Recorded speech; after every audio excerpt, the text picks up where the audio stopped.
Next topic आता है non terminating recurring decimal. तो नॉन टर्मिनेटिंग रिकरिंग डेसिमल क्या होता है, उसी का पार्ट है ये, इरेशनल नंबर का ही पार्ट है। तो नॉन टर्मिनेटिंग क्या होता है, जैसे कि मैंने पहले ही बताया था, वैसा नंबर इसको कोई डिवाइड करने पे, मान लो कोई नंबर को डिवाइड किया मैंने, ठीक है, फॉर एग्जाम्पल में डिवाइड किया, ठीक है, एग्जाम्पल में डिवाइड किया, और डिवाइड करने के बाद उसका कुछ वैल्यू आ रहा है 0.124, ये बार बार रिपीट हो रहा है, 124, ये बार बार रिपीट हो रहा है, ये तीनों के तीनों बार बार रिपीट हो रहा है।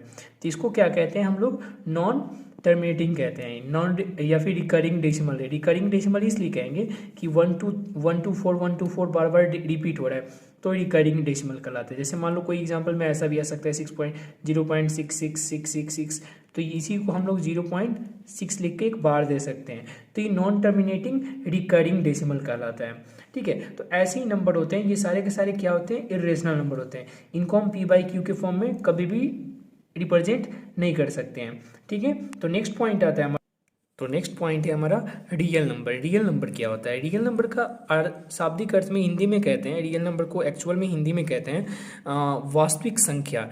ठीक है, तो वास्तविक संख्या होता क्या है, ठीक है, पहले हम लोग इसको डिस्क्राइब करेंगे, इसको लिखते हैं पहले,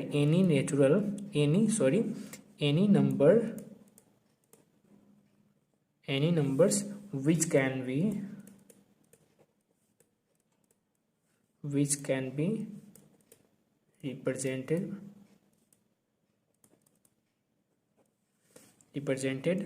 on the number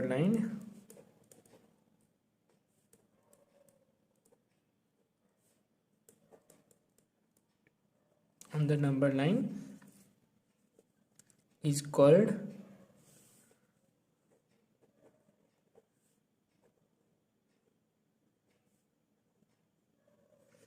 real number. ये होता है हमारा real numbers. Any number which can be represented on the number line is called real numbers. इसमें रियल नंबर को हम डिनोट करते हैं कैपिटल आर से। ठीक है, इसमें एक और चीज लिख सकते हैं, it include both of rational numbers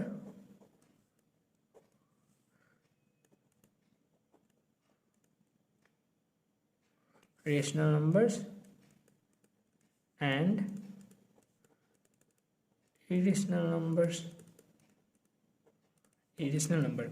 तो मैंने क्या समझाया कि हमारा क्या होता है, रियल नंबर वो होता है जो कि हमारा, इसमें देखिए any number which can be represent on the number line, वैसा संख्या जिसको हम लोग नंबर लाइन पे रिप्रेजेंट कर सकते हैं।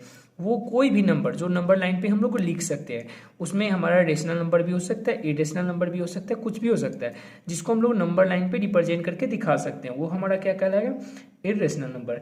जहाँ पर हमारा इरेशनल नंबर में, तो मैंने ये भी बताया था, रेशनल नंबर का कुछ कंडीशन बताया था, where q does not equal to 0 and p/q में q does not equal to 0 होता है, एंड p एंड q क्या होता था हमारा, p and q are integers होता था। ठीक है, तो हमारा ये कुछ फॉर्म्स होते थे, इसी फॉर्म्स को हम लोग कहते हैं रियल नंबर्स कहते हैं। ठीक है, तो नेक्स्ट पॉइंट आता है, तो नेक्स्ट पॉइंट है हमारा, हम लोग पहले जानेंगे प्राइम नंबर क्या होता है।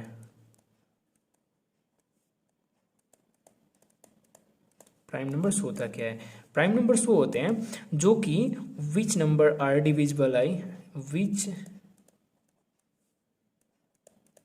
नंबर्स आर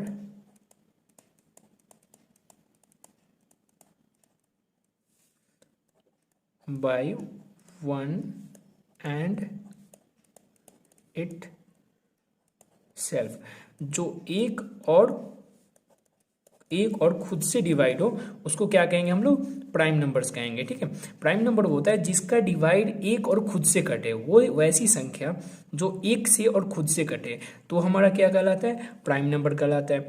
और एक और चीज़, हाँ, कुछ इंपॉर्टेंट पॉइंट की चीज़ें जो कि कंपटीशन में सबसे ज़्यादा पूछते हैं, हमारे एग्जाम में सबसे ज़्यादा ये क्वेश्चंस पूछे जाते हैं कि प्राइम नंबर कितने होते हैं हमारे, how many prime number, sorry, सब स्मॉलेस्ट प्राइम नंबर क्या होता है, स्मॉलेस्ट इवन प्राइम नंबर क्या होता है, स्मॉलेस्ट इवन प्राइम नंबर होते हैं ना, smallest even prime numbers, sorry, यहाँ पे मैंने स्मॉलेस्ट छोड़ दिया था। स्मॉलेस्ट इवन प्राइम नंबर होते हैं हमारे यहाँ, वो क्या होता है 2। अब देखो ये 2 कैसे होता है, क्योंकि देखो 2 का फैक्टर कितने हो सकते हैं, एक तो 2 खुद है और दूसरा खुद 1 है, तो इसके कितने पॉसिबल फैक्टर हुए 2। तो ये हमारा क्या है प्राइम नंबर, जबकि मैंने प्राइम नंबर पहले ही बताया था, प्राइम नंबर होता है जो एक और खुद से कटे। वैसे ही एग्जाम्पल में एक और दिखा रहा हूँ, एग्जाम्पल में 2-3 और बता रहा हूँ, जैसे 2 हो गया, 5 हो गया, 5 एक से कटेगा और खुद से कटेगा, ये भी प्राइम नंबर है। 7 जो एक से कटेगा और खुद से कटेगा, ठीक है। वैसे ही 11 हो जाएगा, 13, 17, 19, ये सब के सब क्या है हमारा प्राइम नंबर है, एक और खुद से ही कटेगा, ठीक है। ये सारे के सारे प्राइम नंबर हमारा एक और खुद से ही कट सकता है, ठीक है। तो वैसे ही देखो, अगर मान लो इसमें 13 हो गया, 14 क्यों नहीं होता है, क्योंकि 14 का फैक्टर है 1 है, 2 है, 7 है, 14 है, ठीक है। तो इन सब का 4-5 फैक्टर आ रहे हैं, तो ये सब के सब प्राइम नंबर हमारा हो नहीं सकता है। प्राइम नंबर वही हो सकता है जो एक और खुद से कटे, डेट्स इट, क्लियर। तो नेक्स्ट टॉपिक है हमारा कंपोजिट नंबर।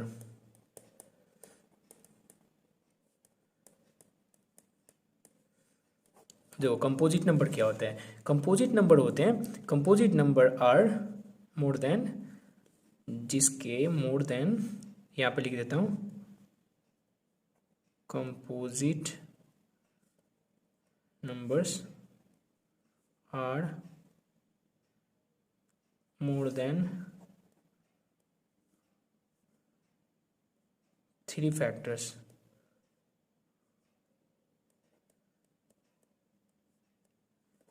ठीक है, कंपोजिट नंबर वो होता है जिनके कम से कम 3 और 3 से ज़्यादा फैक्टर हो, ठीक है। कम से कम 3 से ज़्यादा फैक्टर होना चाहिए, 2 तो होना ही नहीं चाहिए, कम से कम 2 नहीं, 3 से ज़्यादा होना चाहिए। 3 और 3 से ज़्यादा फैक्टर होगा वो तुम्हारा होगा क्या, कंपोजिट नंबर होगा, ठीक है। तो ये हमारा ये कंपोजिट नंबर कितने कौन कौन से हो सकते हैं, कितने कंपोजिट नंबर हो सकते हैं ये भी बता देता हूँ, ठीक है। तो कंपोजिट नंबर हमारा सपोज डेट एक नंबर लेते हैं, जैसे मान लो कि 6 हो गए, 6 एक कंपोजिट नंबर है।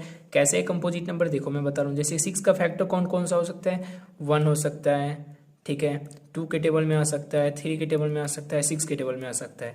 तो ये सब के सब क्या है, कंपोजिट नंबर है। वैसे ही 8 को देखो, तो 8 हमारा कौन कौन सा, 8 का फैक्टर क्या है हमारा, 1 है, 2 है, 4 है, 8 है।